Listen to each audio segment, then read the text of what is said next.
And for science, we have chosen Exploring Creation with Chemistry and Physics. We're actually just finishing this up from last year, but we've enjoyed it so much that we wanted to actually finish this up, and we loved it.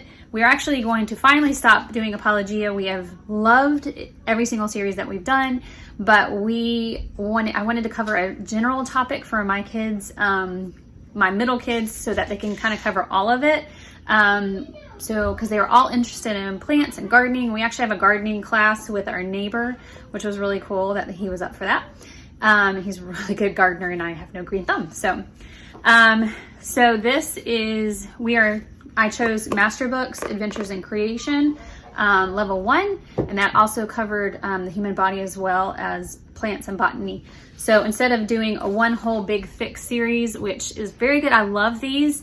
Can't say enough about them. I just felt like I wanted to finally split off my two middle kids and my oldest.